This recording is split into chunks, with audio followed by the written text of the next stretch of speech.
నంద్యాల జిల్లా Banaganapalle road safety అవగాహన కార్యక్రమాన్ని పోలీసులు నిర్వహించారు. సీఐలు ప్రవీణ్ కుమార్, మంజునాథరెడ్డి ఆధ్వర్యంలో పోలీస్ సిబ్బంది హెల్మెట్ ధరించి ర్యాలీని చేపట్టారు. ద్విచక్ర వాహన చోదకులు హెల్మెట్ ధరించని కారణంగానే రోడ్డు ప్రమాదాల్లో మృత్యువాత పడుతున్నారని చెప్పారు. వాహనదారులు ప్రతి ఒక్కరూ హెల్మెట్ ధరించాలని ఈ సందర్భంగా సీఐలు కోరారు.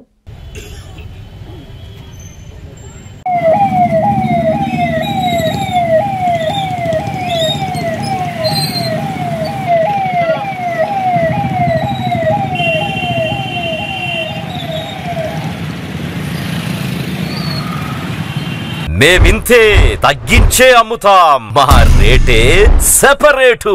శుభమస్తు షాపింగ్ మాల్. కస్టమర్ల కోసం 10 మెట్లైనా దిగుతాం, డిజైన్ల కోసం దేశమంతా తిరుగుతాం. ఎక్కడా దొరకని వెరైటీలు తెచ్చేస్తాం, ధరలు కోసేస్తాం, మీకు అమ్మేస్తాం. 30 రూపాయలకే పల్లి కాటన్ శారీ, 125 రూపాయలకే షిఫాన్ శారీ, 499 రూపాయల పల్కీ కాటన్ శారీ 199 రూపాయలు, 1599 రూపాయల కోయంబత్తూరు ఫ్యాన్సీ శారీ 599 రూపాయలు, 1500 రూపాయల కలంకారీ ప్రింట్ లెహంగా 599 రూపాయలే. మేమింతే తగ్గించే అమ్ముతాం, మా రేటే సెపరేటు. శుభమస్తు shopping mall, BRC centre, Nellore.